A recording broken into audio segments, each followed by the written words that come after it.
안녕하세요.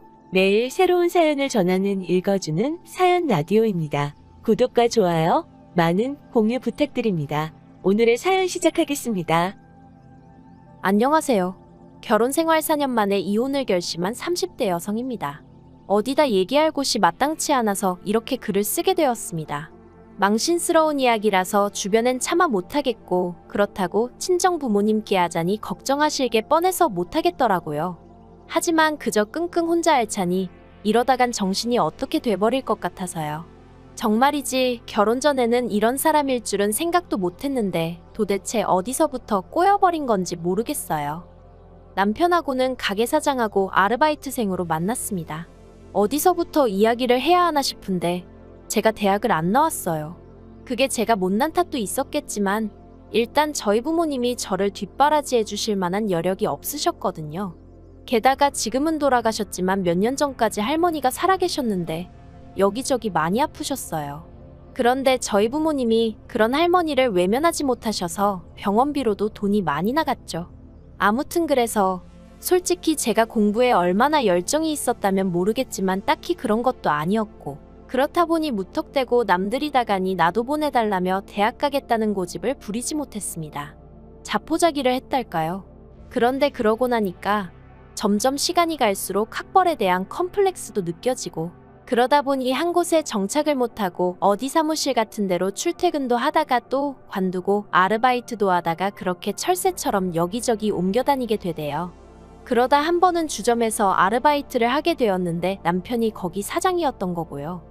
남편은 저보다 10살이 많았는데 그래서 그런가 대화를 나눠보면 생각이 깊은 것도 같았고, 또 저에게 이래라 저래라 지금 생각해보면 쓸데없는 잔소리였는데 그게 그때는 얼마나 피가 되고 살이 되는 조언처럼 들리던지 말이에요. 아무튼 그래서 그런 남편에게 저는 조금씩 호감을 갖게 되었고, 남편은 그런 제 마음을 눈치챘던 건진 모르겠지만 남편도 남편대로 저한테 무척 잘해주었답니다. 그래서 남편이 저에게 제대로 사귀자 한 적은 없었지만 조금씩 사이가 가까워져 이내 연인처럼 되었고 2년 만에 결혼까지 하게 되었죠. 신혼집은 방 2개에 반지하였는데 저는 솔직히 그것만으로도 고마웠어요. 그래도 남편 말로는 그 집이 1억이 넘는 집이라고 했는데 저는 들고 간 돈이 2천밖에 안 되었거든요. 남편이 요새는 다 반반 결혼하는데 그래도 자기나 되니까 이 정도 해오는 거라대요. 지금 생각해보면 그것도 어이가 없죠. 10살이나 많으니 솔직히 당연한 거 아니었나 싶기도 하거든요. 그런데 그때는 그냥 제가 여러 가지로 사는 게 힘들었던 모양이에요. 그래서 남편이 좀 유세를 부리고 생색을 내도 그러려니 했고, 그저 하루빨리 제 가정을 꾸려 심적으로 여유 있는 삶을 찾고 싶었죠. 그래서 제 나름대로 어떻게든 좋은 점만 보고 좋은 쪽으로만 생각하려고 했던 것 같기도 해요. 그런데 결혼한 지 1년 만에 아이를 갖고 아이가 태어날 때쯤 되니까 더는 여기서 못 살겠다 싶대요. 저나 남편이야 어른이니까 그럭저럭 적응하고 살았다 치지만 애가 앞으로 여길 기어다니며 지낼 거라 생각하니 눈앞이 깜깜했거든요. 그래서 남편에게 이사를 가자고 했어요. 그랬더니 남편이 저더러 어디 돈 맡겨놓은 거라도 있냐면서 쓸데없는 소리 하지 말라나요. 맞아요. 저희 남편은 이사 가고 싶은 생각이 아예 없었어요. 가게를 넓히면 넓혔지. 집에서 자기가 있으면 몇 시간이나 있는다고 이사를 가야 되냐? 왜 자기가 쓸데없이 돈을 써야 하냐? 애가 태어나고 나면 저랑 애는 하루 종일 집에만 있어야 하는데 그건 남편한테 알 바가 아닌가 보더라고요. 그래서 돈이 문제냐 그러면 내가 이 집 보증금 내에서 알아보겠다 하고 만삭의 몸으로 집을 알아보러 다니기 시작했습니다. 그래도 저희 남편 정말 눈 하나 깜짝 안 하대요. 그런데 사람이 정말 죽으라는 법은 없는지 그렇게 발품 팔기를 2주 예산하고 정말 꼭 맞아떨어지는 집 하나를 찾았어요. 비록 동남향이긴 했지만 그래도 살고 있던 반지하에 비하면 해도 잘 들고 집주인이 계획에 없던 이사를 하게 되면서 전세로 내놓은 집이라 그런가 집도 싹 고쳐져서 너무 깨끗하고 좋더라고요. 그래서 그 집으로 이사를 가자고 정말 남편에게 사정사정을 했습니다. 솔직히 거의 빌다시피 한 것 같아요. 당신은 아무것도 신경 쓰지 않아도 된다. 처음부터 끝까지 내가 다 하겠다 그렇게요. 그런데 계약 당일 부동산에서 남편이 어찌나 저를 망신을 줬는지 몰라요. 솔직히 지금도 제가 그때 뭘 얼마나 잘못했고 무슨 실수를 했던 건지 모르겠지만 남편이 집주인이랑 중개인이 있는데도 만삭인 저에게 얼마나 윽박지르던지 제가 그냥 무조건 미안하다고 남편에게 사과하고 남편을 달래고 그랬어요. 그런데 그 꼴이 얼마나 보기 그랬으면 오죽하면 집주인이 남편더러 아내가 무슨 죄라도 지었냐고 너무한 거 아니냐고 대놓고 한 소리 할 정도였다니까요. 그래도 오로지 태어날 아이를 좀 더 좋은 환경에서 키워보겠다는 욕심 하나로 제 자존심을 접었습니다. 하지만 이게 다가 아니었습니다. 결혼할 때만 하더라도 경제권을 저에게 넘겨주겠다던 남편은 식을 올리고 살림을 합치기가 무섭게 어쨌든 가게 장사도 해야 하고 이런저런 이유로 경제권은 못 넘겨줄 것 같다 하대요. 그런데 거기서 그치지 않고 남편이 덧붙이기를 어차피 저는 일이라고 해봤자 살림이나 하고 애나 보고 어쩌다 가게 나와서 일이나 돕는 게 전부 아니냐면서 그런데 무슨 돈이 필요하겠냐고. 그러니까 앞으로 한 달 생활비로 50만 원에 그래도 생각해준다는 식으로 제 용돈으로 20만 원을 주겠다더군요. 그런데 아무리 이게 몇 년 전 이야기라고 해도 50만 원은 세 식구 살림을 꾸려나가는데 충분한 액수가 아니었어요. 그래서 남편에게 50만 원은 부족할 것 같다고 조심스레 이야기를 꺼냈었는데 남편이 저더러 해보지도 않고 벌써부터 돈 쓸 궁리나 하냐면서 저를 무슨 사치스러운 사람 마냥 취급을 하더라니까요.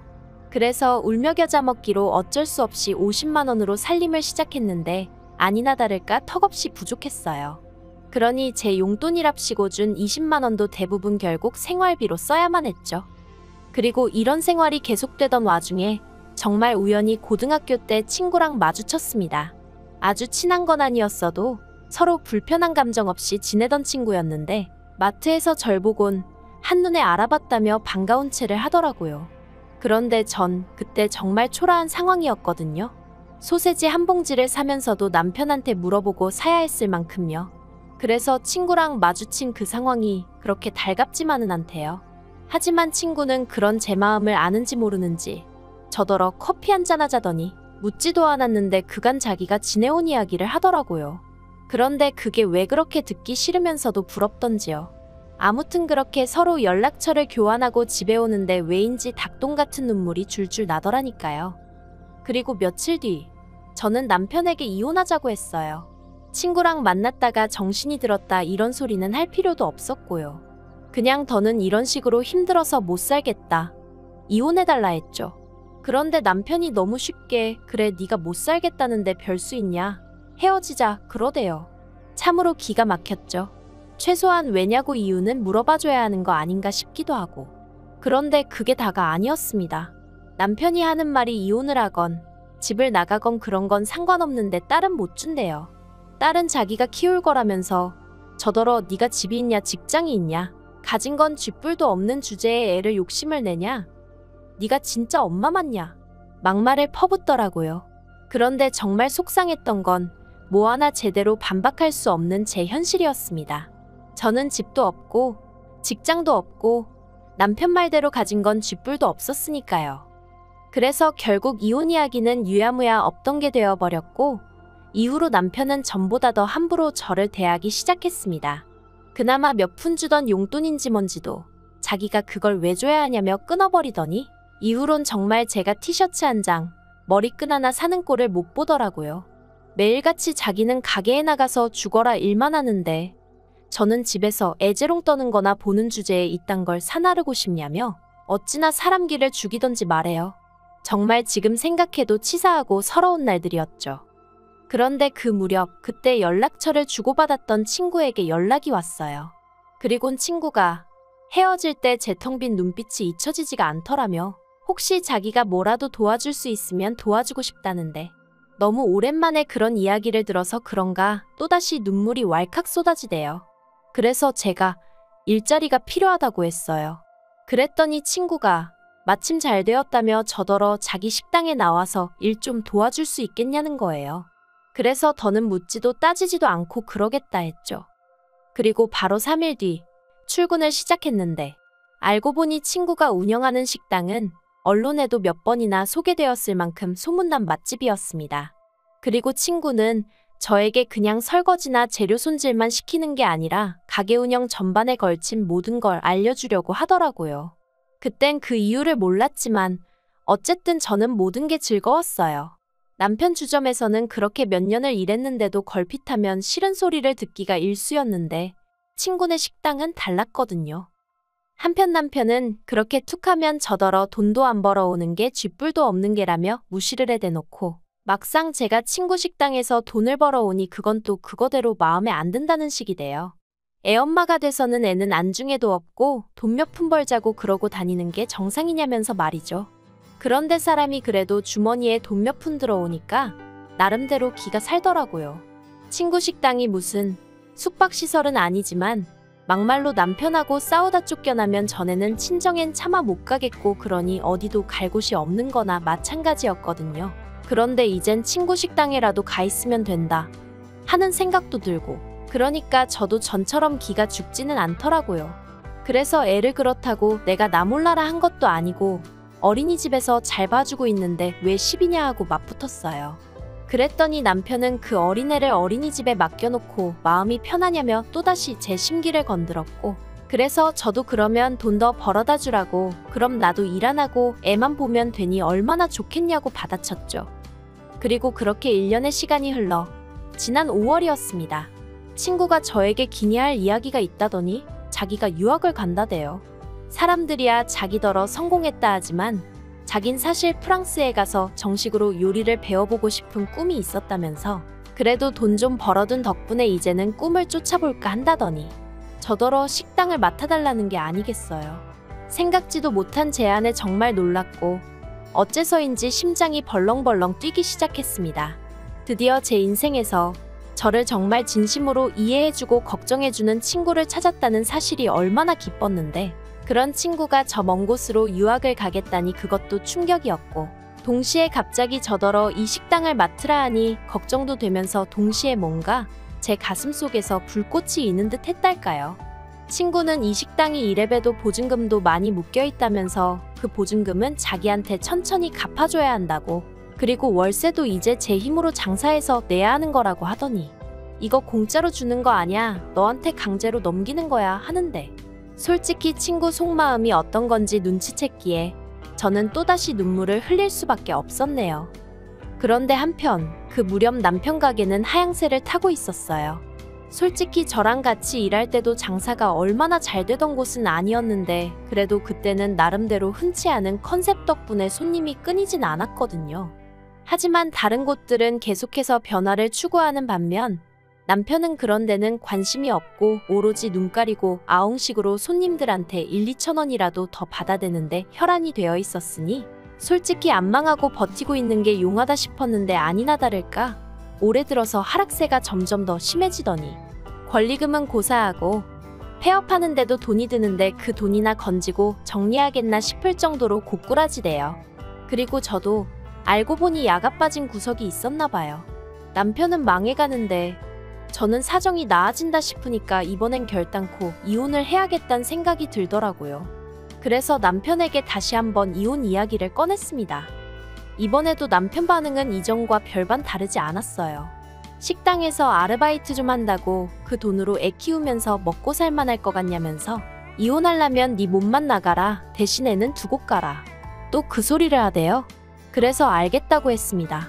애는 당신이 잘 키워주라고 잘 부탁한다고 그리곤 보란듯이 남편 앞에서 주섬주섬 제 짐을 챙겼죠.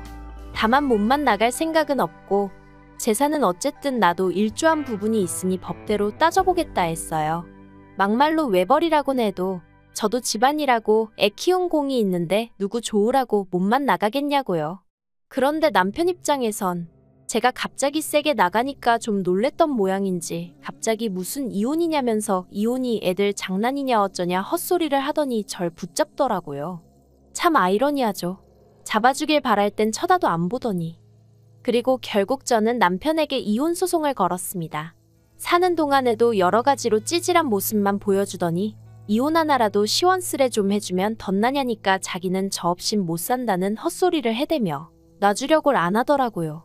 저더러 앞으로 평생에 못 보고 살아도 상관없냐 그러길래 세상이 어떤 세상인데 설마 평생 못 보고 살겠냐 걱정 말라고 했더니 이도저도 씨가 안 먹힌다 싶었는지 절대 이혼 안 해준다고 버티길래 결국 몇몇 변호사 만나 상담받고 그중 가장 믿음직한 사람 하나 선임해 소송 시작했습니다. 지금도 생각해보면 친구를 그때 그렇게 마주치지 않았다면 제가 과연 이렇게까지 용기를 낼 수 있었을까 싶어요. 참고로 친구가 말하길 자기가 저에게 잘해줬던 건 제가 고등학교 때 자기에게 너무 잘해줘서 그랬다는데 솔직히 전잘 기억도 나질 않는데 아무튼 이래서 항상 주변 사람들에게 잘하고 살아야 하나 싶어요. 이번 일을 계기로 앞으로 더욱이 제 곁에 있어준 사람들에게 하나라도 더 베풀고 말 한마디 더 따뜻하게 해야겠다는 생각도 들고요. 이혼이란 게 사실 남편 말처럼 애들 장난도 아니고 이 일로 우리 애도 결국 상처를 받게 되겠지만 그래도 이번 기회로 저도 좀 더 당당한 제 자신을 되찾고 싶고 아이에게도 닮고 싶은 엄마가 되어주고 싶습니다. 시간은 좀 걸리겠지만 그래도 노력해보려고요. 더는 다른 사람이 저를 쥐고 흔들게끔 자포자기하지 않을 거예요. 긴 이야기 들어주셔서 감사합니다. 오늘의 사연은 여기까지입니다. 구독과 좋아요, 알람 설정해주시면 앞으로 더 좋은 사연으로 찾아오겠습니다. 감사합니다. 안녕하세요. 매일 새로운 사연을 전하는 읽어주는 사연 라디오입니다. 구독과 좋아요, 많은 공유 부탁드립니다. 오늘의 사연 시작하겠습니다. 안녕하세요. 남자친구와 파혼을 결심한 30대 여성입니다. 사실 파혼이라고 표현을 했지만 식만 안 올렸다 뿐이지 주변에 알만한 사람들은 저희가 동거 중인 걸 알고 있었거든요. 아무튼 그래도 이혼이라고 하기엔 그건 그것대로 말이 안 되니 파혼이라고 표현하겠습니다만 괜히 제가 거짓말을 하는 기분이 들어 찜찜하네요. 아무튼 서두가 길었는데 파혼을 하게 된 이유는 남자친구 어머니가 저를 마치 무슨 노비 부리듯 드셨거든요. 남자친구는 아무런 도움이 되질 않았고요. 남자친구하고는 대학교를 같이 다닌 친구 사이였어요. 다만 그 당시에는 서로를 남녀 사이로 본 건 아니고 그냥 불러내서 술 한잔하기 좋은 친구 정도였죠. 하지만 졸업 후에 자연스레 연락이 끊어졌고 이후로 남자친구는 어땠는지 몰라도 저는 그다지 남자친구가 어떻게 사는지 궁금하다던가 그런 건 없었네요. 그리고 그렇게 몇 년이 지나 지독히 추웠던 연말이었는데 몇몇 친구들의 주도로 대학 친구들끼리 모이는 자리가 만들어졌어요. 그리고 그곳에서 우연히 남자친구와 다시 재회하게 되었죠. 저희는 서로 신기하다 반갑다 소리를 연발해대며 대화를 나누기 시작했는데 솔직히 말도 잘 통하고 유머 코드도 맞고 그리고 며칠 뒤 남자친구가 점심이나 먹자며 저에게 연락을 해오면서 그렇게 연인 사이로 발전했습니다. 그러다 사귄 지 1년쯤 되었을 무렵 원래 인테리어 회사에 다니던 남자친구가 뜬금없이 장사가 하고 싶다고 하대요. 그리고 저도 그 무렵 다니던 회사 상황이 어려워지면서 이직을 해야 하나 어째야 하나 고민이 많았고요. 하지만 둘 다 모아둔 돈이 많지가 않았어요. 그래서 저는 솔직히 남자친구가 하는 말이 직장 다니는 사람들끼리 늘상 하는 얘기처럼 회사 때려치고 장사나 할까 이 정도의 푸념이라고 생각을 했었죠. 그래서 저는 저 나름대로 이직을 준비하고 있었고요. 그런데 그런 이야기가 오간 지 두세 달이나 되었을까? 남자친구가 자기 어머니가 돈을 대준다고 하셨다면서 저더러 같이 장사를 해보자는 거예요. 저는 솔직히 처음에 남자친구가 웬 헛소리를 하나 싶어서 장난하지 말라고 그랬습니다. 그때 생각만큼 이직이 쉽지 않아 스트레스가 심하던 때기도 했거든요. 그런데 남자친구가 자기가 왜 이런 걸로 장난을 치겠냐면서 진심이라고 자기가 가게를 차릴 거니까 저더러 같이 하자는 거예요. 자기가 월급은 넉넉히 챙겨주겠다면서 말이죠. 그리고 이후로도 남자친구가 한 달 가까이 저를 끈질기게 설득을 하더라고요. 그래서 결국 남자친구가 차린 가게에서 같이 일을 하게 되었네요. 하지만 장사라는 게 자리 잡기까지 하루 이틀로 되는 게 아니더라고요. 물론 그렇게 쉽게 생각한 것도 아니었지만 제 말은 정말 시간이 오래 걸렸다는 거예요. 그리고 장사가 안 돼서 남자친구가 힘들어하는 게 제 눈에 보이는데 막말로 제 입속만 차릴 순 없잖아요. 그래서 월급은 다른 아르바이트생들과 똑같이 최저임금으로 받기 시작했습니다. 그런데 제가 남자친구의 여자친구라는 이유로 책임감은 아르바이트생들만큼 가질 수가 없었죠. 그러니까 의식은 주인의식을 가져야 하는데 돈은 아르바이트생들하고 똑같이 받고 일은 더하고 그래도 그때는 그게 당연한 거라고 생각했어요. 자리를 잡아야 되니까 그래서 우리가 미래를 함께 그려나가야 하니까 그래서 제 희생이 당연한 거라 생각한 거죠. 그리고 실제로 남자친구도 고생을 많이 하긴 했어요. 남자친구는 가게에서 먹고 자고 하는 일도 마다하지 않았으니까요. 하지만 그렇게 반년이 지나도록 가게는 이렇다 할 성과를 내지 못했고, 한마디로 밑빠진 독에 물 붓기 마냥 돈만 계속 들어갔다고 해야 할까요? 그러다 하루는 남자친구가 이럴 게 아니라 우리 같이 사는 게 어떻겠냐 묻대요. 당시 남자친구도 저도 각자 자취를 하고 있었는데, 남자친구는 월세로 저는 전세로 자취를 하고 있었거든요. 그래서 저도 더 꼬치꼬치 묻지 않고 그러자고 했어요. 비록 제대로 된 프로포즈는 받지 못했었지만 그래도 같이 장사를 시작한 이후로는 언젠가 결혼을 하게 된다면 둘이 하는 거라고 서로 인지하고 있었기에 그때는 오히려 돈도 아낄 겸 동거를 하는 게 당연하단 생각도 들었거든요. 물론 동거 생활이 이렇게 길어질 줄도 몰랐고 결국 이렇게 파혼하게 될 줄 알았다면 처음부터 시작하지 않았을 일이었지만요. 그런데 이때를 기점으로 남자친구 어머니의 지나친 간섭이 시작되었습니다. 비록 장사도 같이 하고 동거도 시작하긴 했지만 엄연히 저희는 부부가 아니고 장사에 있어서도 솔직히 저는 지분도 하나 없었는데 어머님이 저한테 바라시는 게 참으로 많으시더라고요. 일단 남자친구가 어머님의 자본으로 장사를 시작했다는 이유로 어머님은 가게에만 오시면 저에게 이거 해라 저거 해라 여기 치워라 저기 치워라 그리고 가끔은 제가 일하는 게 답답해 죽겠다며 당신이 일을 어떻게 하는 건지 알려주시겠다고 주방에 들어오시는 일도 있으셨는데 그때마다 저는 경악을 금치 못했습니다. 저나 남자친구는 아무리 장사가 안 되더라도 양심을 속이지는 말자는 주의였는데 어머님은 저희더러 배떼지가 불렀다며 손님들이 남기고 간 잔반을 재활용하길 바라셨고 뿐만 아니라 청소용으로 쓰던 고무장갑을 끼시곤 식재료 손질을 하려고 하시질 않나. 제가 참아다 적을 순 없지만 정말 상상 초월의 일들을 하려고 드셨거든요. 그래서 보다 못한 제가 그렇게 하지 마시라 한마디 하면 네가 누구 덕에 여기서 이렇게 일을 하는 줄 아느냐면서 폭언도 마다치 않으셨습니다. 그래서 아닌 게 아니라 제가 남자친구와 같이 일한 지 2년 만에 그만두겠다고 통보를 했어요. 이제라도 다시 새 직장을 찾던지 알아서 살 길을 찾을 테니 어머님하고 둘이 장사를 하던지 하라고 더는 못 해먹겠다 했죠.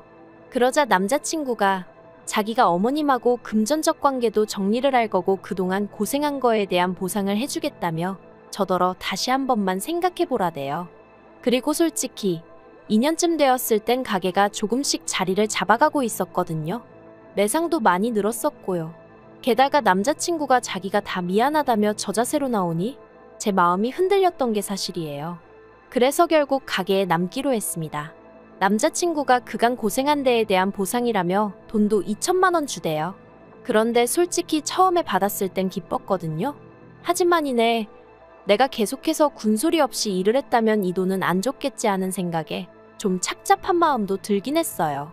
아무튼 남자친구는 얼마 지나지 않아 처음에 어머님께 빌렸던 돈도 다 갚았고요. 그래서 이제 한시름 덜었다 싶었습니다. 적어도 먹고 사는 문제로 어머님이 유세 떠는 일은 안 봐도 되겠구나 싶었으니까요.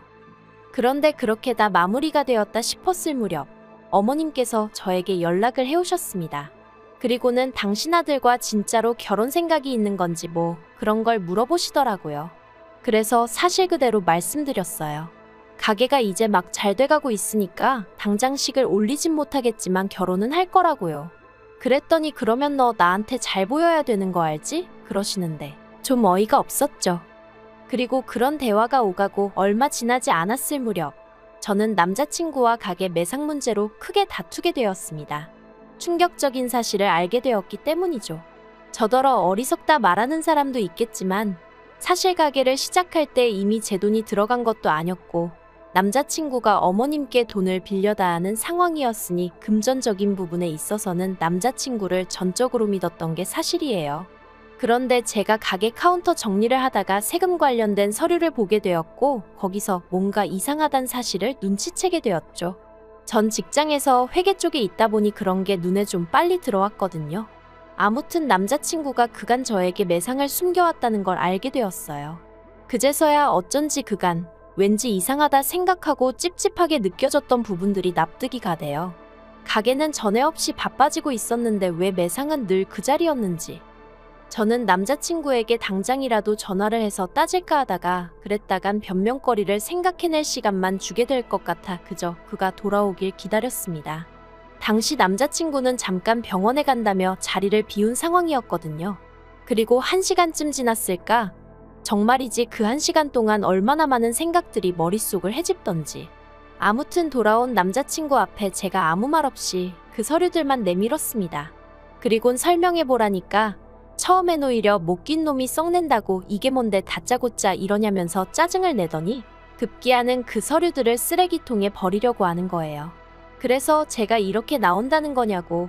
알겠다고. 그럼 앞으로 혼자서 어디 한번 잘해보라고 하곤 앞치마를 벗어던졌어요. 그러자 남자친구가 또다시 저를 잡고 늘어지면서 왜 이러냐면서 자기가 설명을 다 해주겠답니다. 그리곤 기껏 한다는 소리가 결혼자금으로 돈을 따로 모으고 있었다는 거예요. 아니, 아무리 결혼자금이라도 그렇지. 나는 그 코딱지만한 월급을 쪼개 써가며 따로 모으고 있었는데 만약에 제가 끝까지 모르고 있었다면 막말로 결혼할 때 나는 이만큼이나 모았는데 넌 그동안 뭐 한 거냐며 절 비웃었을지 누가 알겠어요? 정말이지 황당해서 뭐라 할 말이 없더라니까요. 아무튼 결국 그렇게 남자친구가 저 몰래 빼돌린 돈이 얼만지 계산하여 그 절반을 제가 받았습니다. 그리고 더는 남자친구에게 신뢰가 가지 않아 가게 일에서 손을 떼야겠다는 생각이 확고해지기 시작했죠.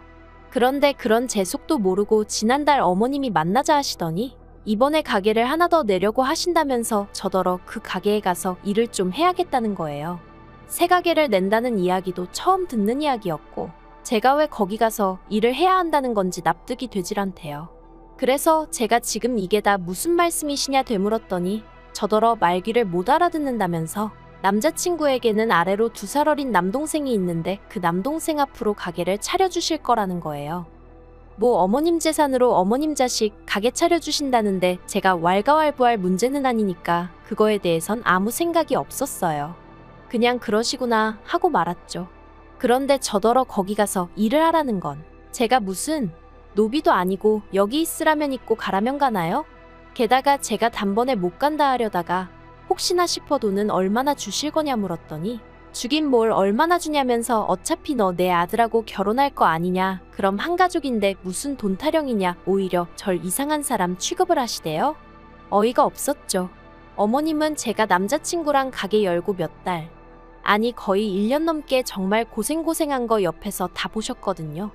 그런데 이젠 아예 저를 공짜로 부려먹으시려 든다는 게 아무리 어머님이 저보다 어른이라지만 괘씸하고 불쾌하고 화도 나대요. 그래서 됐다고 했어요. 제가 무슨 자원봉사하는 사람도 아니고 제가 왜 무임노동을 하느냐고 못한다고 했죠. 그리고는 먼저 일어나겠다 하고 자리에서 일어나니 너 내 아들이랑 결혼하기 싫어? 지금 내가 네 시어머니 될 사람인데 이따위 싸가지가 말이 된다고 생각하니? 그러시대요. 그래서 저도 제가 어머님 며느리 될 사람인데 이렇게 대하시는 게 맞다고 생각하시냐고 한마디 받아치곤 먼저 카페에서 나와버렸네요. 집으로 오는데 속에서 부글부글 화가 끓더라고요. 아니 나를 뭘로 보셨으면 저런 말을 아무렇지 않게 하실 수 있나 싶기도 하고 내가 그렇게 남자친구랑 결혼 못해 환장한 애로 보였나 싶기도 하고 아무튼 여러 가지로 속이 뒤숭숭한 게 여기가 끝이다 싶었죠. 게다가 집에 도착하니 남자친구가 이미 어머님이랑 통화를 했는지 언짢은 표정으로 절 보는 거예요. 저도 그런 남자친구를 보니 꾹꾹 눌렀던 화가 막 터져나오고 그래서 쓸데없는 소리 할 거면 말 걸지 말라고 먼저 한마디 했습니다. 그러자 남자친구가 정말 자기 어머니한테 왜 그러냐면서 형수 될 사람이 시동생 좀 도와주는 게 그렇게 말이 안 된다고 생각하냐며 짜증을 내대요. 아, 솔직히 100번 양보해서 남자친구라도 저한테 미안해하고 어머님이 경우가 없으셨다 뭐 그런 말이라도 한마디 했으면 저도 나름대로 좋은 쪽으로 어떻게든 생각해보려 했을지도 모르겠습니다만 남자친구의 글러먹은 태도에 저도 마음이 완전히 돌아서 버렸죠. 그래서 나 내일부터 가게 안 나갈 테니까 알아서 하라고 했어요. 여기서 지금 네 짐도 당장 빼라고 했고요. 다행히 남자친구도 저에게 질린 건지 상황이 짜증났던 건지 욕을 퍼부으며 짐을 뺐고 그렇게 순식간에 저희는 남남이 되었습니다. 그리고 솔직히 한이주동아는 뭐랄까? 허망했어요. 그간 해온 노력에 비해 제 손에 남은 건 아무것도 없는 것 같았거든요. 법적으로 싸웠으면 뭐라도 뺏어올 수 있었을지도 모르겠지만 그땐 그렇게 할 의욕도 나질 않았고요. 하지만 언제까지 쓰러져 있을 순 없었으니 저는 남자친구와 헤어진 지 꼬박 한 달 만에 그간 결혼 자금이랍시고 모아둔 돈으로 제 가게를 열기로 했습니다. 불현듯 남자친구도 열심히 했지만 저도 죽어라 해온 게 있었고 그 과정에서 배운 바가 있었으니 혼자라고 왜 못하겠나? 그런 생각이 들었거든요. 그래서 에라 모르겠다. 부딪혀보자 그렇게 된 거죠. 그리고 그렇게 발품을 팔아 정확히 2주 만에 개인적 사정으로 가게 전체를 넘기겠다는 사람을 만났고 저는 그걸 그대로 인수받아 약간의 손만 본 끝에 장사를 시작했습니다. 그리고 정말 운이 좋았다고 해야 할지 아니면 노력의 결실인지 가게는 2달 만에 많이는 아니어도 단골 손님이 생길 만큼 자리를 잡았어요. 그런데 어떻게 제 소식을 알게 된 건지 하루는 남자친구 어머니가 오셔서 아주 깽판을 치셨습니다. 무슨 제가 산업 스파이라도 된 것 마냥 제가 남자친구 가게 레시피부터 기밀을 빼갔다면서 난리도 아녔죠. 어이가 없어서 레시피나마나 전부 다 처음부터 같이 만들었는데 그게 어떻게 제가 빼앗은 게 되나요? 이후로도 몇 번이나 어머님의 헛소리가 반복되어 결국 지금 접근 금지 신청해 놓은 상황입니다. 그리고 그 이유를 얼마 전에야 알게 되었는데 남자친구는 저랑 헤어질 때만 하더라도 자기 혼자서도 얼마든지 할 수 있을 줄 알았나 봐요. 어머님까지 도와준다고 나서셨던 모양이니까요. 하지만 오히려 그게 악수가 되어 손님들이 위생과 맛에 대해 불만을 제기하기 시작했고 그런 와중에 멀지 않은 곳에 제가 새 가게를 오픈했다는 소문이 나면서 제가 반사이익을 얻었던 모양입니다. 그리고 어머님은 그게 전부 다 제가 무슨 계략이라도 꾸며서 된 것처럼 제 탓을 하셨던 거고요. 참으로 갑갑한 일이었죠. 아무튼 결국 엊그제 듣자 하니 남자친구 가게는 거의 반토막이 난 상황인가 본데 제가 알게 뭐랍니까? 불쌍하지도 않아요. 아쉬운 건 더더욱 없고요. 물론 그 가게에 제가 애정이 없는 건 아니에요. 그래도 제 청춘의 일부를 갈아 넣었던 곳인데 어째서 아무런 마음이 없겠어요? 하지만 덕분에 또 많이 배우고 교훈도 얻었고 이렇게 제가 제 2발로 우뚝 서게 되었으니 그걸로 만족하렵니다. 한 가지 바라는 바가 있다면 남자친구가 어머님 원망을 많이 하고 저를 놓친 걸 많이 후회했으면 좋겠다는 거. 좀 유치한가요? 그래도 어쩔 수가 없네요. 아무튼 저는 저대로 또 저만의 인생을 그려나가기 위해 오늘도 내일도 열심히 달려볼 생각입니다. 긴 이야기 들어주셔서 감사합니다. 오늘의 사연은 여기까지입니다. 구독과 좋아요, 알람 설정해주시면 앞으로 더 좋은 사연으로 찾아오겠습니다. 감사합니다. 안녕하세요. 매일 새로운 사연을 전하는 읽어주는 사연 라디오입니다. 구독과 좋아요, 많은 공유 부탁드립니다. 오늘의 사연 시작하겠습니다. 안녕하세요. 남편과 이혼을 결심한 30대 여성이에요. 오늘 정신나간 신우에 관해서 이야기를 좀 해보려고요. 시댁 식구들이 어떻건 간에 남편하고만 잘 살면 되는 줄 알았더니 그것도 답이 아니라는 걸 뼈저리게 배웠습니다. 특히 남편에겐 저보다 1살 어린 여동생, 그러니까 신우가 있는데 이 신우가 진짜 개망나니가 따로 없네요. 진짜 남편 여동생이니 그나마 인간 대접해주고 대면하고 살았지. 남이었으면 상종도 안 했을 텐데요. 일단 남편하고는 원래부터 알고 지내다가 결혼하기 몇 년 전 관계가 급속도로 진전이 되었어요.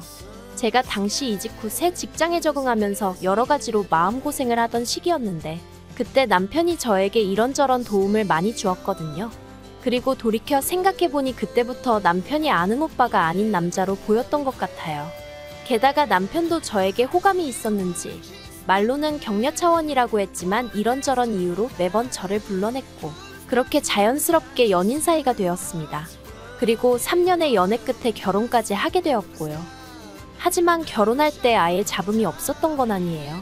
알고 보니 시부모님께는 남편조차 모르고 있던 빚이 있었고 그렇다 보니 재정적인 면에선 어떠한 도움도 기대할 수 없는 상황이었죠.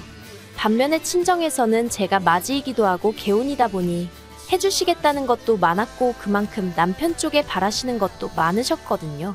그래서 처음 친정의 시댁 상황을 털어놓았을 땐 솔직히 친정 부모님이 많이 답답해하셨어요.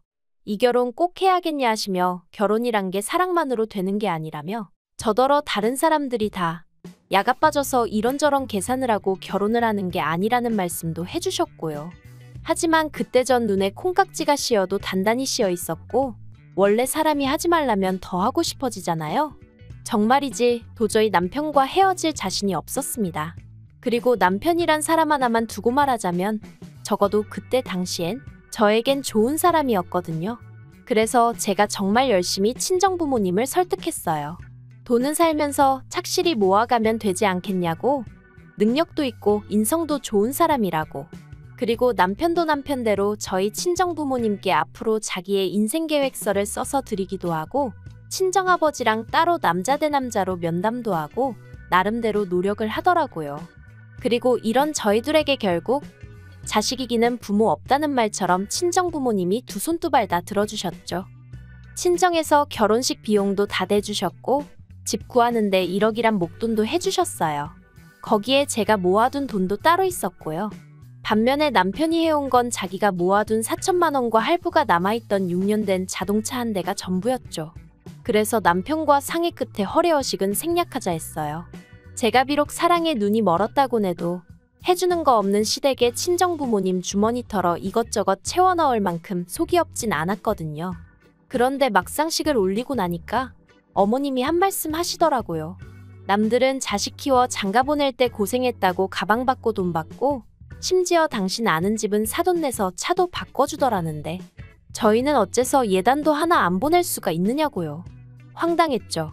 그래도 다행히 남편이 먼저 나서서는 내가 해간 게 없는데 뭘 바라냐고 어머님한테 무안을 주대요.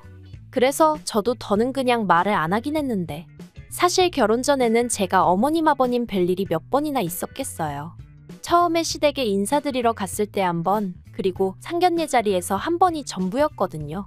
그리고 그땐 시부모님 두 분 다 워낙 말수가 없으시기도 했고 저도 저대로 긴장을 많이 했던 탓에 솔직히 어떤 분들인지 파악하기가 쉽지 않았죠.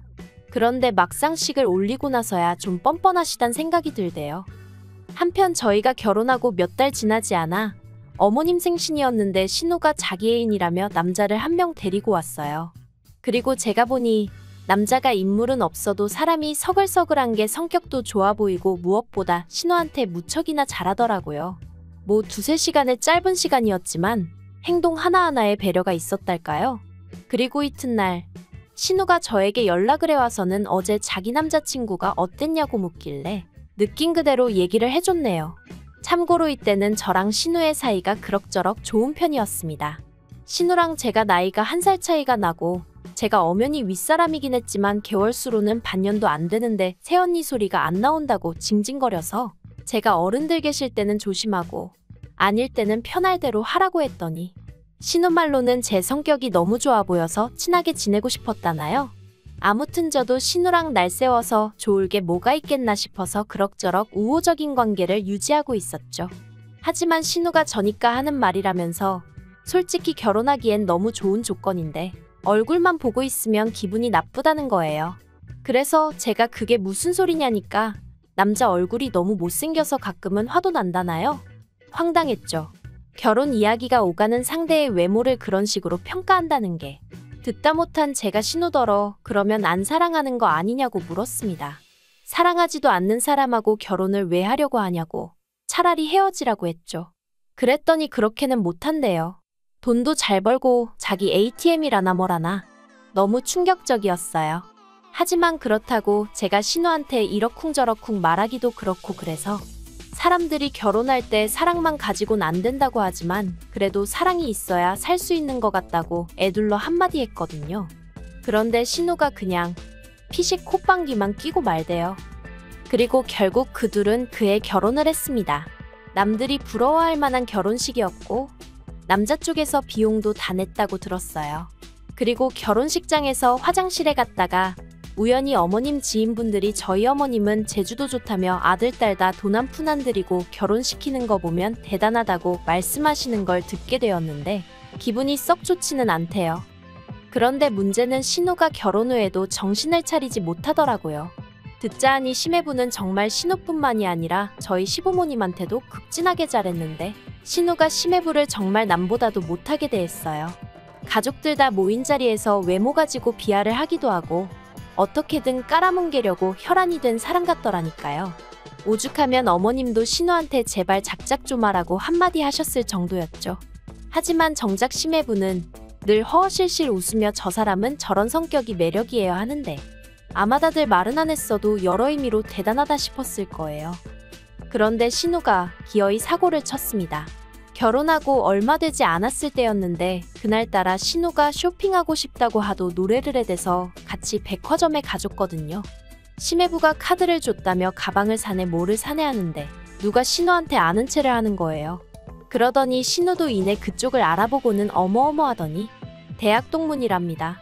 대학교 때 친하게 지내던 선배라나요. 그리곤 보아하니 둘이 커피라도 한잔하러 가고 싶었는지 콕 집어 뭐라고 말할 순 없지만 저에게 눈치를 주는 것 같더라고요.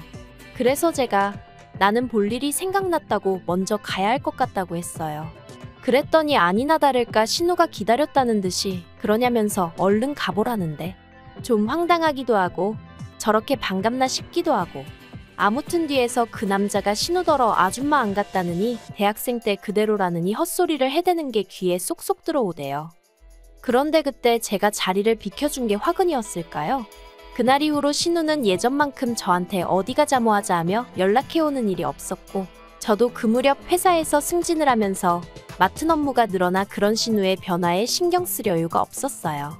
그리고 어떻게 보면 애시당초 신우와 올케가 친한 게 흔한 일도 아니었으니 신우의 그런 변화가 당연하단 생각도 들었고요. 하지만 실상은 그런 이유 때문이 아니었습니다. 알고 보니 신우가 계속해서 그 선배와 만남을 갖고 있었고 그래서 제가 굳이 필요치 않았던 거였죠. 신우의 위험한 불장난은 무려 1년 동안 계속되고 있었습니다. 그리고 제가 그 사실을 알게 된 건 정말 우연이었어요. 무슨 바람이 불었던 건지 그날따라 괜히 음식이 하고 싶어서는 아침부터 이것저것 뭘 많이 만들었거든요. 그런데 뭐에 홀린 듯이 음식을 하고 나서 보니까 저랑 남편 둘이 먹기엔 양이 너무 많더라고요. 그래서 어차피 시댁이나 신우네나 저희 집에서 그다지 멀지 않으니 조금씩 가져다 줘야겠다 싶었죠. 그리고 먼저 시댁에 전화를 거니 당연히 어머님 아버님은 좋다 하시대요. 하지만 신우는 전화를 몇 번을 했는데도 통 받지를 않는 거예요. 이미 가지고는 나왔는데. 그래서 그냥 현관 앞에 두고 가면 가지고 들어가겠지 싶어 신우네로 향했습니다. 이내 신우네 도착을 했는데 현관이 조금 열려 있더라고요. 보니까 얼마나 서둘러서 집에 들어갔는지 현관문에 신발이 껴서 문이 제대로 닫히지 않았던 거죠. 어이도 없고 요즘 세상이 어떤 세상인데 싶어서 신우 이름을 부르며 집 안으로 들어갔어요. 그런데 갑자기 우당탕 후다닥 소리가 나더니 신우가 어어하고 나오는데 흐트러진 그 꼴이 말이 아니더라고요. 그리고 신우 뒤에서 어떤 남자가 손살같이 튀어나와 저를 밀치고 현관 밖으로 뛰어나가는 거예요. 누구지? 어디서 봤던 사람인데 싶으면서도 신우한테 일단은 괜찮냐고 물었어요. 그러자 신우가 대답은 안 하고 저를 잡아 끌더니 지금 본 거 절대로 아무한테도 말하면 안 된답니다. 그리고 그제서야 저도 상황 파악이 좀 되더라고요. 그래서 제가 신우더러 이게 지금 무슨 경우냐고 한마디 했어요. 심해부는 어디 간 거고 아까 그건 누구고. 그러자 신우가 구구절절 설명을 하려길래 제가 됐다고 설명하지 말라고 했어요. 그리곤 그냥 한마디 했습니다. 사정이 어떻건 간에 어떻게 외간 남자를 집에 들이냐고 그런 일은 하지 말라고요. 그리고는 신우한테 윗사람으로 그리고 친구로 한마디 더 하는데 정리하라고 했네요. 심해부 알기 전에 깔끔하게 정리하라고요. 이러다 심해부한테 걸리면 그 뒷감당을 어떻게 하려고 그러냐 했죠. 그랬더니 신우는 그렇게 하겠다면서 몇 번이나 저한테 비밀은 지켜달라대요. 그래서 알겠다고 했어요. 솔직히 저도 남의 가정사에 감나라 배나라 하고 싶지 않았고 좋은 일도 아닌데 얽히기도 싫었으니까요. 하지만 꼬리가 길면 밟힌다는 옛말처럼 결국엔 일이 터졌습니다. 하긴 아무리 심해부가 사람이 좋아도 신우가 매번 핸드폰만 들여다보고 돈도 어지간히 쓰고 다녔던 모양이니 눈치를 챘겠죠. 그리고 심해부도 속이 없는 게 아니더라고요. 아버님 생신날 저희 부부, 신우네 부부 다 같이 꽤 이름난 호텔에서 식사를 하게 되었는데 심해부가 아버님께 선물이랍시고 제법 두툼한 봉투 하나를 건네더라고요. 그래서 저는 속으로 선물로 돈 100만 원 정도 드리는 건가 싶었는데 그 안에는 온통 신우와 어떤 남자가 찍힌 사진 그리고 신우가 써댄 카드 명세서. 아버님이 처음엔 이게 뭐냐고 들여다보시다가 나중엔 부들부들 떠시더라고요. 그리고 그 옆에서 신우는 심해부더러 이게 뭐하는 짓이냐고, 미쳤냐고 소리를 지르고. 그런데 심해부가 정말 눈도 깜빡 안 하더니 이혼하자 하대요. 너랑 그놈 다 고소할 거니까 합의금 잘 마련해두라면서 말이죠. 말 그대로 집안이 쑥대밭이 되었습니다. 어머님은 머리를 싸매고 드러누우셨고 아버님은 꼴도 보기 싫다며 네 알아서 하라고 아주 신우를 내치다시피 하셨어요. 그러자 신우가 정신이 나가버린 건지 헛소리를 하대요. 자기가 이렇게 된 건 제 탓이기도 하다고요. 그래서 제가 그게 왜 내 탓이냐니까 그날 처음 그 남자랑 마주쳤을 때 제가 일부러 자리를 만들어주지 않았냐입니다. 제가 자리를 비워서 자기가 그 남자한테 싫다 소리도 못하고 억지로 커피도 마시고 연락처도 줄 수밖에 없었다나요. 무슨 말도 안 되는 그런 억지가 어딨냐고 제가 소리를 질렀어요. 하지만 신우는 나오지도 않는 눈물을 쥐어짜내고 있지. 어머님은 어머님대로 저더러 윗사람이 돼서는 아주 바람나라고 고사를 지냈다며 화를 내시지. 어이없이 졸지에 제가 욕을 먹었다니까요. 그런데 그때 신우가 덧붙이기를 게다가 제가 신우가 실수하고 있는 걸 알면서도 적극적으로 말리지 않았답니다. 정말 제가 신우를 걱정하는 마음이 있었다면 때려서라도 말렸어야 하는 거 아니냐면서. 한마디로 일이 이 지경이 된 건 자기가 이혼을 당하게 생긴 건 저 때문이라는 개소리를 해대더라니까요. 그런데 더 황당한 건 남편이 저더러 정말이냐고 묻는 거예요. 정말 자기 여동생이 바람피는 걸 알면서도 모른 척 했냐고요. 그래서 모른 척한 게 아니고 나는 신우를 말렸다다만 당신이나 시부모님께 내가 말하지 않았을 뿐이다.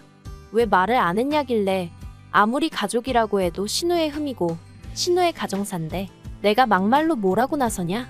신우도 성인인데 알아서 정리를 해야 하는 거 아니냐고. 난 그래도 알아들을 만큼 얘기했고 까놓고 할 만큼 했다 했어요. 하지만 남편은 며칠 동안 저를 본체만 채 하더니 결국 한다는 말이 신우 말도 틀린 게 없다면서 앞으로 심해부가 고소하고 정말 위자료라도 물어주게 되면 우리가 절반은 내줘야겠다대요. 어이가 없어서 제가 남편더러 그따위 계산법이 어딨냐고 소리를 질렀습니다. 그리고 보아하니 네 동생이라고 뭐라도 해주고 싶어서 그러나 본데 그럼 차라리 우리가 먼저 이혼하자 했어요. 재산 나눠서 이혼하고 그 돈으로 네 동생 똥이나 닦아주면 되겠다고요. 그랬더니 남편이 저더러 말 그따위로 하지 말라면서 소리를 지르는데 제가 너나 말 똑바로 하라고 받아쳤죠. 지 동생 잘못을 어디 나한테 덤태기를 씌우려고 하는 건지 정말 다들 미쳤다 싶더라니까요. 그런데 며칠 지나서 제가 남편한테 협의 이혼하자고 다시 얘기를 꺼냈더니 한다는 말이 자긴 이혼하기 싫답니다. 그러면서 신우도 이혼당하게 생겼는데 우리까지 시부모님 속을 썩여야겠냐면서. 그리고는 그냥 저더러 어차피 한 가족이지 않냐면서 다 같이 힘을 합쳐 신우를 도와주자고 그러는데 미쳐도 단단히 미쳤구나 싶대요. 그래서 남편더러 피를 나눈 사람들끼리나 열심히 힘을 합치시라고 나는 이 똥물에서 발 빼야겠다 했죠. 그리고 바로 이튿날 변호사 만났고 결국 이혼 소송하기로 했어요. 진짜 지금도 이걸 쓰는데 분하고 열통이 터져서 손이 부들부들 떨린다니까요. 하긴 제 잘못이 맞긴 해요. 왜 진작 이런 집구석을 가족이랍시고 어떻게든 바로잡아 보려고 혼자 고민하고 애쓰고 그랬는지. 정말이지 양심이라곤 썩어빠진 당신들 엇보니까 더 이상 저한테 아무것도 바라지 않았으면 좋겠어요. 아, 그리고 심해부한테는 미안하다기보단 유감이라고 따로 연락은 했고 혹시 제가 도울 일이 있으면 돕겠다고 했네요. 진짜 별거지 같은, 그저 하루빨리 자유의 몸이 되고 싶을 뿐이에요.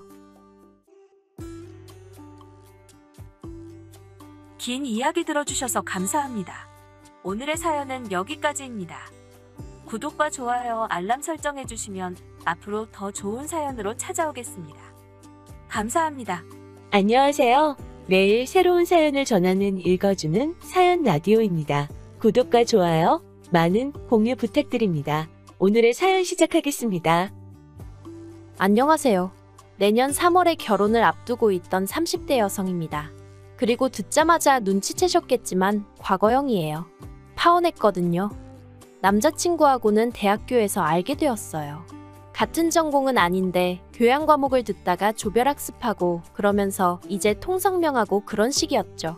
사실 그때만 하더라도 남자친구랑 이렇게까지 관계가 발전될 거라는 건 상상도 못했어요. 그저 인맥을 넓힌다는 정도였지. 그런데 2번이나 같이 수업을 듣게 되다 보니까 신기하기도 하고 그래서 좀 더 가까워졌던 것 같습니다. 이후로 그 인연이 이어져 좋은 오빠 동생 사이로 지내다가 제 나이 26살의 남자친구의 고백으로 마침내 연인 사이가 되었죠. 그런데 사귀고 나서야 그간은 보이지 않던 것들이 하나씩 눈에 들어오기 시작했어요. 그중 하나가 바로 남자친구의 경제 사정이었죠. 사실 남자친구가 어려운 형편에서 자랐을 거라곤 생각을 못했어요. 대학 시절에는 하고 다니는 게 다 거기서 거기기도 했고 제가 남자친구를 이성으로 생각하지 않았던 탓에 별 관심이 없었거든요. 하지만 졸업 후 좋은 회사에 들어갔고 말로는 그때 당시 연봉은 5천 정도 된다 했으니 집안 형편을 떠나서 경제적으로 데이트를 한다거나 할 때 크게 무리가 없었죠. 그때만 하더라도 학생 때와 마찬가지로 결혼까지 하게 될 줄은 몰랐기에 남편의 가정 형편에는 관심을 두지 않았기도 하고요. 하지만 막상 결혼 이야기가 오가고 나서는 돈 이야기를 피할 수가 없었습니다. 저도 조금씩 주변에서 먼저 결혼한 언니들이나 친구들을 통해서 이런저런 이야기를 듣다 보니 언제까지 남자친구의 능력 하나만 보고 있을 건 아니구나 싶기도 했고요. 그래서 사귄 지 6년 만에 남자친구에게 가정 형편이라던가 재정 상황에 대해서 정말로 내키지 않았고 껄끄러웠지만 물을 수밖에 없었어요. 그리고 그렇게 알게 된 사실은 좀 충격적이었습니다. 남자친구는 자취를 하고 있었는데 전 어째서인지 당연히 전세일 거라고 생각하고 있었거든요.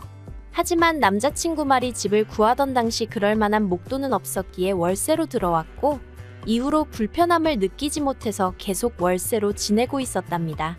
보증금 3천에 월세 60. 그리고 이게 어떻게 보면 남자친구의 전 재산이기도 했어요. 왜냐하면 제가 적금은 하고 물으니 적금 같은 건 할 여유가 없었다면서 처음으로 자기 가족들에 대해서 이야기를 꺼냈거든요. 아마 모르긴 몰라도 결혼 이야기까지 오가는 마당에 더는 뭐가 됐던 간에 대충 둘러대고 넘어갈 순 없었던 거겠죠. 아무튼 남자친구는 대학교 때문에 서울로 올라왔지만 남은 가족들 그러니까 아버님 어머님 그리고 남자친구보다 3살 많은 신우는 여전히 같이 살고 있다 했습니다. 그리고 3사람이 사는 집은 전세라고 했어요. 여담이지만 자가냐 아니면 전세냐 월세냐 하고 물으니 왜 자기가 그런 것까지 저한테 말해줘야 하냐면서 남자친구가 꽤나 불쾌해하더라고요. 하지만 제가 결혼할 사이인데 그 정도는 당연히 물어볼 수 있는 거 아니냐 하니까 투덜거리면서 대답은 해주대요. 그리고 저는 계속해서 시부모님은 무슨 일을 하시는지, 신우는 어디를 다니는지 물었는데 남자친구 아버님은 회사 택시를 하시다가 코로나 이후로는 집에서 쉬고 계신다 했습니다. 어머님께서는 식당 일도 하시다가 또 청소 일도 하시다가 그때그때 상황에 따라서 조금씩 다른 일을 하신다고요. 그리고 이때 하마터면 저도 모르게 한숨을 내쉴 뻔했어요. 모르겠어요. 2분의 직업이 실망스럽고 그런 건 아니었는데 아무래도 제가 남자친구에게 바라는 바가 있었던 건지. 그리고 신우의 경우는 지금 생각해도 답이 안 나온다 싶은데 남자친구 말로는 원래 연예인 지망생이었답니다. 어려서부터 워낙 예쁘단 소리를 많이 듣고 자라서 솔직히 온 가족 모두 신우가 연예인이 될 줄 알았다나요. 하지만 어쨌든 일이 잘 풀리지 않았고 그래서 지금은 딱히 하는 일 없이 아버님과 같이 집에 있다대요.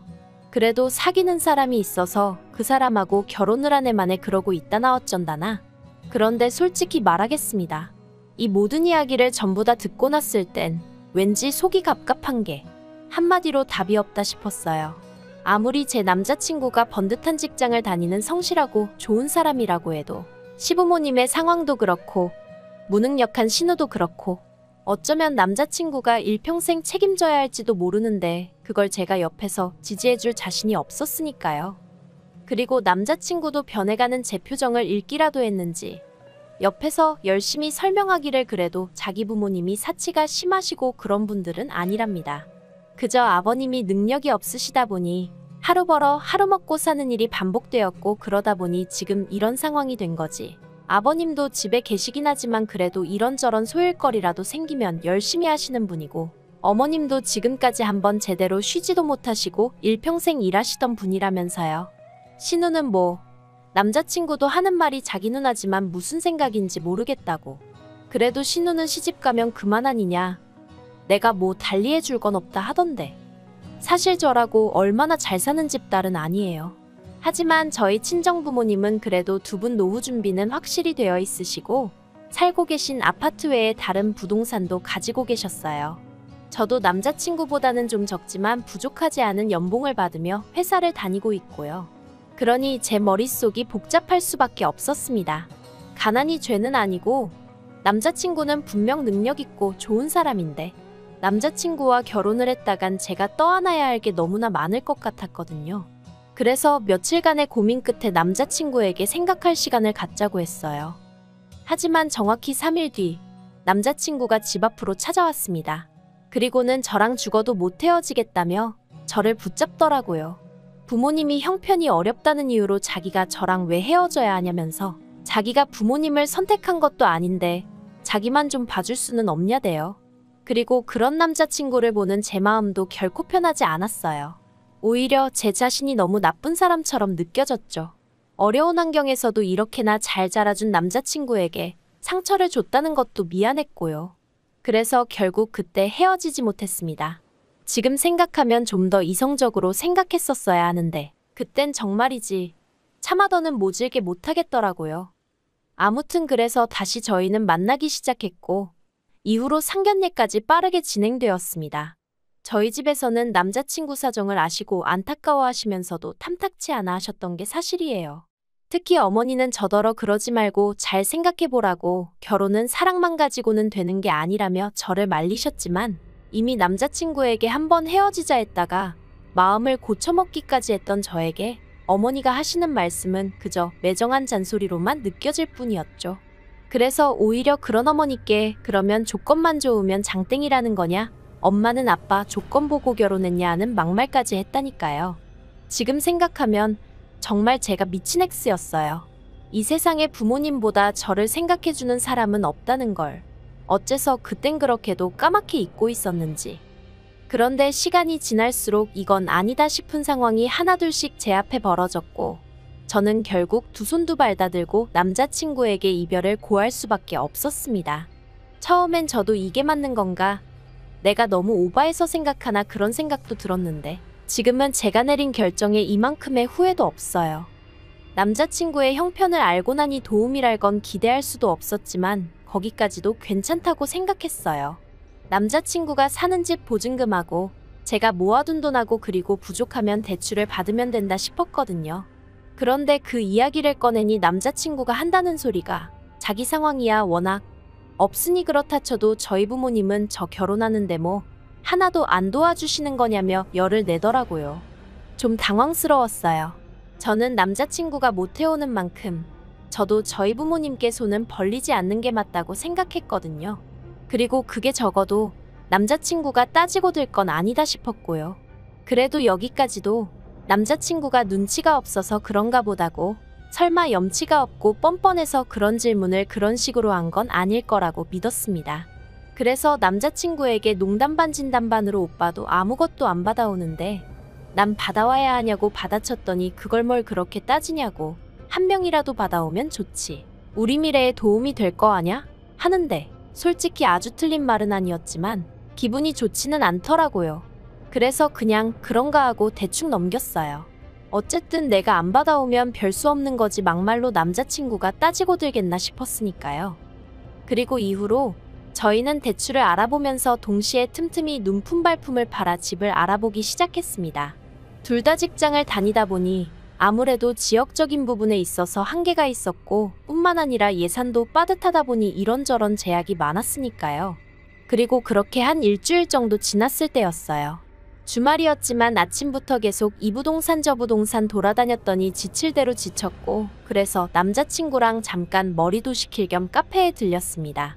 저희는 봤던 집들 중 어디가 마음에 들었는지 어디는 뭐가 별로였는지 그런 이야기를 주고받으며 조금씩 리스트를 추려나가고 있었는데 그때 남자친구가 뜬금없이 한다는 소리가 신혼집을 구하면 양가 부모님께도 비밀번호를 알려드리자 그러는 거예요.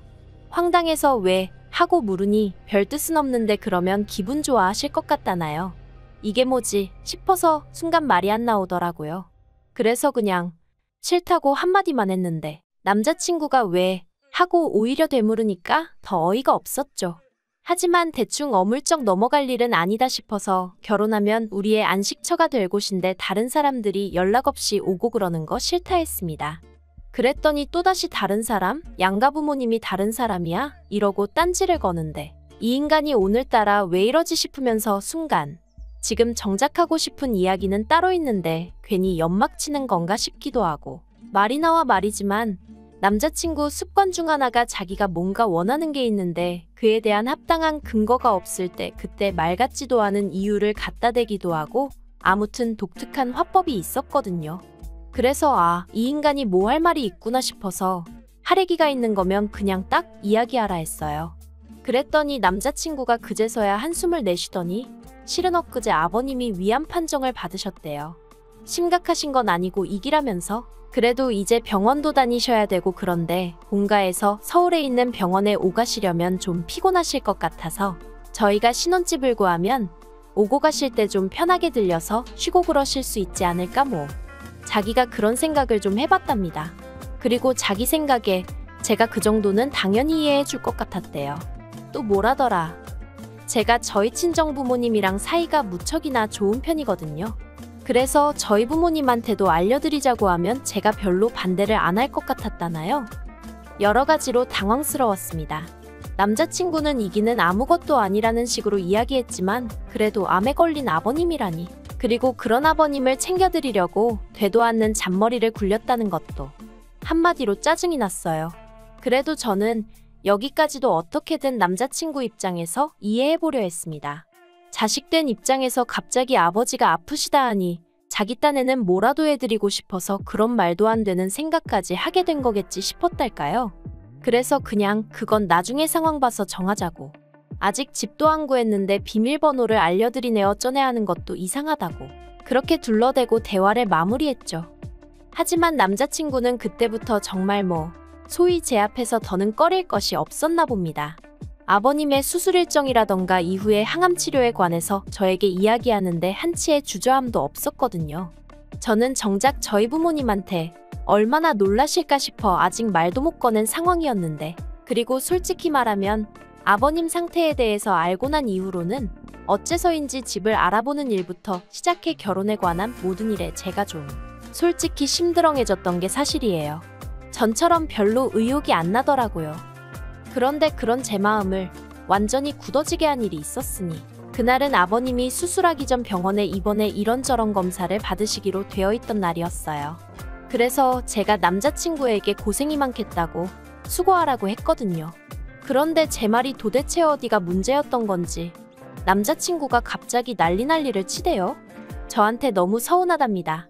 시아버지 되실 분이 입원하신다고 하면 하다못해 회사에 반차라도 내고 병원에 와서 좀 지켜봐드리고 해야 하는 거 아니냐면서. 그래서 제가 아니 아버님이 보호자가 없으신 것도 아니고 어머님 계시고 오빠 있고 심지어 언니도 있지 않냐? 온 가족이 다 있는데 왜 내가 그래야 하냐 하니까 남자친구는 적반하장으로 아버님이 얼마나 병원 생활을 하게 되실지 아무도 모르는데 어머님은 일을 쉬실 수가 없고 자기 누나는 믿을 만한 사람이 못 되며 자기는 회사에서 자꾸 휴가 내고 그러면 승진에 영향이 있을 테니 결국 자기랑 결혼하고 나면 아버님을 챙겨야 하는 사람은 저라며 오히려 저더러 그 정도 예상도 못하냐고 왜 이렇게 생각이 짧냐며 저를 타박하더라니까요. 정말이지 어이가 없어서 어디서부터 어떻게 따져야 하나 싶다가 그냥 진심이냐고 물었습니다.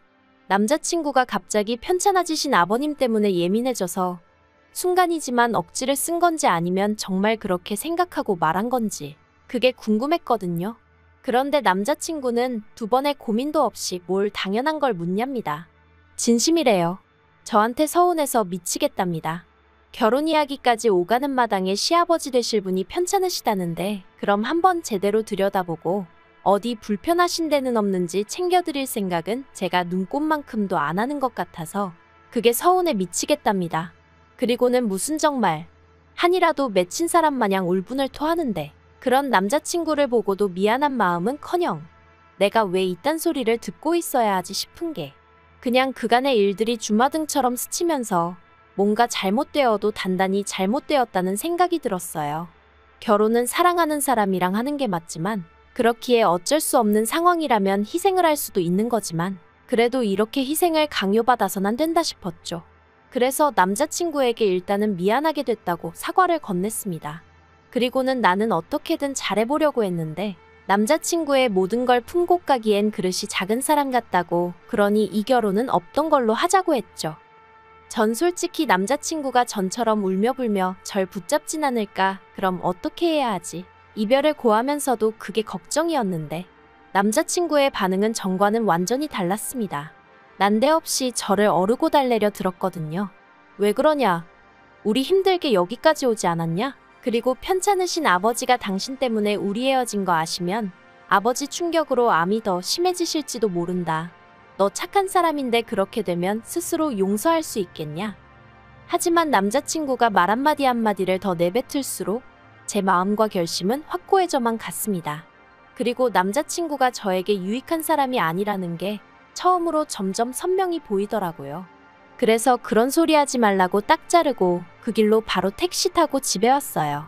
남자친구 번호는 차단하고, 그래도 남자친구가 저번처럼 또 멋대로 나타나 울고불고 붙잡을까봐 걱정도 되고, 그래서 친정 부모님께 그간의 상황부터 헤어지게 된 경위까지 싹 다 말씀드리니 저희 아버지가 휴가까지 내시고 저랑 같이 있어 주셨습니다. 여차하여 남자친구가 어슬렁거리기라도 하면 가만두지 않으시겠다고요. 그리고 아닌 게 아니라 남자친구가 저희 집 앞에 왔는데 혼자가 아니었어요. 세상에 편찮으시다는 아버님을 모시고 같이 왔더라고요.